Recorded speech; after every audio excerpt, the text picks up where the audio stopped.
The Swedish Victor Gyökerich was terrifying at Sporting Lisbon before moving to Arsenal, and the guy who replaced him at the team was another Scandinavian striker from Denmark named Conrad Harder. If you think something like this is just a coincidence at Lisbon, then you gotta watch this whole video. Erling Haaland turned into a terrifying goal machine over the last few years, scoring 238 goals in the past 6 seasons across 3 top 5 Premier League clubs. Their strikers last season were from Sweden and Norway too. If you still think this is a coincidence, then this video is for you.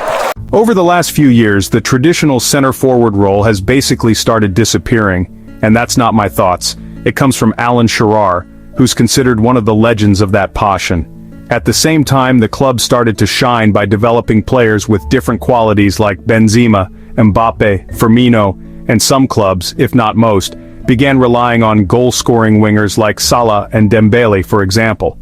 But despite all that, on the flip side, there were a few names who managed to resist this trend and really made a strong impact, like Haaland, Izak, Gyökerich, Soler, and even Haaland before he joined United was seen as one of those guys. To be honest, this just proves that the classic number 9 position can never die, and those 5 names I mentioned come from just 3 countries. Scandinavians are key, and when we talk about Scandinavian strikers, we can't skip the guy who paved the way, Zlatan Ibrahimovic. He was a top-notch striker when Ronaldo was tearing it up on the wings, and Messi was the playmaker, basically carrying the goals for Real Madrid and Barcelona. And if you think this is just a coincidence, I'm here to tell you nothing happens by chance. So let me explain how all this is no accident. But first, don't forget to like, share, subscribe to the channel, and hit the bell so you get all the latest updates. Now let me take you to Northern Europe, the land of the Vikings. Opta stats show that the number of goals scored by Scandinavian strikers was low from the start of the 2000s until 2013. Danish, Norwegian, and Swedish players had only scored 77 goals by then, but after 2013 things changed and there was a gradual surge that peaked in the last 5 years, with a noticeable increase in their Premier League goals. For example, last season alone, there were 3 of them. The top 10 scorers in the league from Scandinavian countries include Haaland in 2nd place, Izak in 3rd, and Norwegian Jørgen Larsen from Wolverhampton in 10th. And of course we can't forget Sorloth's 20 goals in La Liga. Outside the top 5 leagues, Gyökerich was making waves at Lisbon, scoring 39 goals in the Portuguese league, more than double the 2nd highest scorer there. And he was the 2nd best scorer in Europe after Mbappe.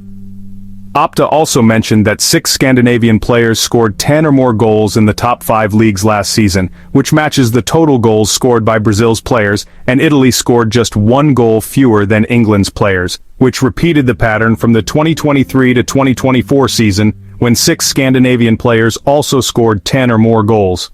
Someone might ask, why are you grouping them together? I could just combine Dutch and Belgian players and add up their numbers since those countries are close geographically. But I'd say it's not just about geography. These countries have strong economic, historical, and cultural ties that really make us have to consider them together. Plus, some of their players are very similar in physique, strength, and playing style. Here's a tip for you. If you see a tall, strong striker who's a top scorer and you have to guess his nationality, just bet he's either Swedish, Danish, or Norwegian.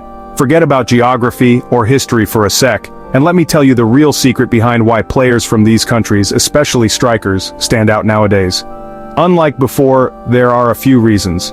These countries, Sweden, Denmark, Norway, started focusing on their infrastructure a few years ago, providing high-quality fields and facilities. Plus, because of the weather changes and the cold climate there, it helped spread artificial turf fields that can withstand and adapt to almost all weather conditions, have created a different vibe in football. This has improved players' skills, especially in ball control and touches. Another really important factor is the approach countries have taken in developing and focusing on academies, emphasizing certain traits in kids like discipline, physical strength, and team spirit. Andreas Jorsson, the Swedish assistant to Thomas Frank at Tottenham, who previously worked in youth development in Sweden, says that investment by clubs like Midtjylland and Copenhagen in youth has made a big difference. The situation is totally different, especially with the widespread use of artificial turf fields which naturally change the way players play. Forget about what Georgsson said, that's not the main point. The key takeaway is that these countries have a general approach. They give young players early chances and promote them to the first team quickly. This is because their main focus is on developing players and making profits from selling them. So, They believe the best way for young players to learn and improve is by playing early, making mistakes, and learning from them. Just so you know, since around 2012, about 17% of players in the Swedish league were under 22 years old, and during the same period, it was 20% in the Danish league. Denmark has 18% in the Norwegian league, which is a pretty big percentage compared to a country like England, where players of that age make up about 8%, around 9% in Italy and Spain, and just 12% in Germany. France is the highest with about 15%. There's another point I want to make that's important for you to know, and it helps answer the question of why Northern European countries always produce standout strikers. Here we mean the classic number 9, the striker who plays in the box. In those countries, strikers always get priority from the start of their careers. It's part of the academy system and youth development path there. For example, if you have an 18-year-old defender and an 18-year-old striker, the striker will still get more playing time. And that's because, the striker's main job is scoring goals. His margin for error is low. He might miss a chance or not score, but he usually won't cause his team to concede a goal like a defender might. You might have missed this or wondered if it really makes a difference for all players. It's not necessary that these countries produce standout strikers. You're 100% right if you stopped watching the video now. These countries have a long-standing tradition linked to attacking football, which was super clear in Denmark's chaotic attacking style during Euro 84, the 86 World Cup, and Euro 92 when they won. Speaking of that chaotic style, it's typical for these countries. They take a more freedom-focused approach rather than strict organization when it comes to academy systems and youth training. The training there relies on creativity, not complicated tactics that might restrict the player. Brian King, one of the legendary talent scouts in the Scandinavian countries, says that in England, academies turn players into organized passers. But in Norway, Denmark, and Sweden, they let young players be themselves. Go out, make mistakes, learn, play, collide, and explode. So they actually learn in the end. He also says that when Alexander Isak was just a little kid at the Swedish academy, Ajax Solna, he used to steal the ball at night. The kid goes out to play soccer, and then trains with his friends on the street. This kind of freedom, according to Brian King, is exactly what developed the young strikers there. He described it as an instinct for scoring or a natural ability to make the right final decision in front of the goal, without having to overthink or follow a strict tactical pattern. Lev Smerod, the former coach of the Norwich under-21 team, talked about the same thing and said that this freedom helps players discover their natural talents. This is super important, even for the classic striker who's all about scoring goals. And he gave examples to back it up too. He said that English academies produce players who are really smart at passing, running, and tactical awareness, but their instinct for scoring goals is kinda weak. Rossler, a coach who's worked all over Scandinavia, or most of it, talked about this tactical point. He said that in those countries, almost no team plays anything other than a 4-3-3 formation. Almost all teams rely on this system or play with a classic striker supported by wingers. This also explains why those countries have such a good reputation for producing strikers.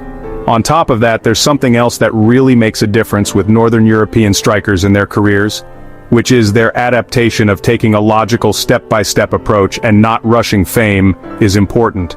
Take someone like Isak, for example. He played at AIK, then Dortmund, then Sociedad before making the jump to the Premier League. Even Haaland, after exploding onto the scene with Salzburg, got a lot of offers from big clubs, but chose to go to Dortmund first. This kind of progression itself guarantees that a striker reaches at least the minimum required development, which is super important before thinking about playing at higher levels. And of course, I can't talk about the rise of Viking strikers without mentioning the genetic factors, which don't even need experts to notice. Most of them have a certain style and look. First off, you gotta keep in mind that these people are considered some of the tallest in the world. Besides that, their consistent routines in eating, drinking, and healing mean that even if you come from a different background and don't have their genes, you can still build a solid foundation for your body. This is a point I specifically mentioned so no one thinks, oh, he's African but doesn't have their genes. Actually, this guy's parents are both from Eritrea, but he was born in Sweden. The important thing is that when you're an attacker, you've got to have flexibility, strength, height, and a solid foundation, plus the academic background we talked about earlier.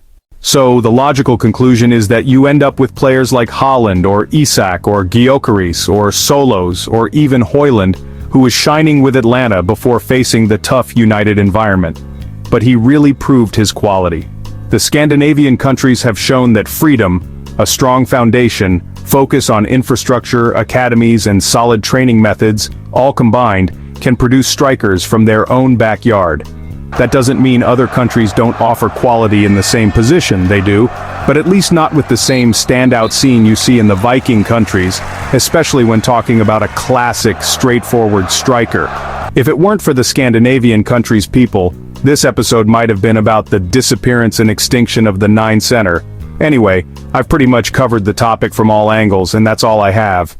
Now, I want you to tell me in the comments, do you think this was just a coincidence after everything I said, or do you believe the factors I mentioned, especially about Scandinavia and Northern Europe, are what caused it? That's it from me. And of course, don't forget to like, share, subscribe to the channel, and hit the bell so you get all the latest updates.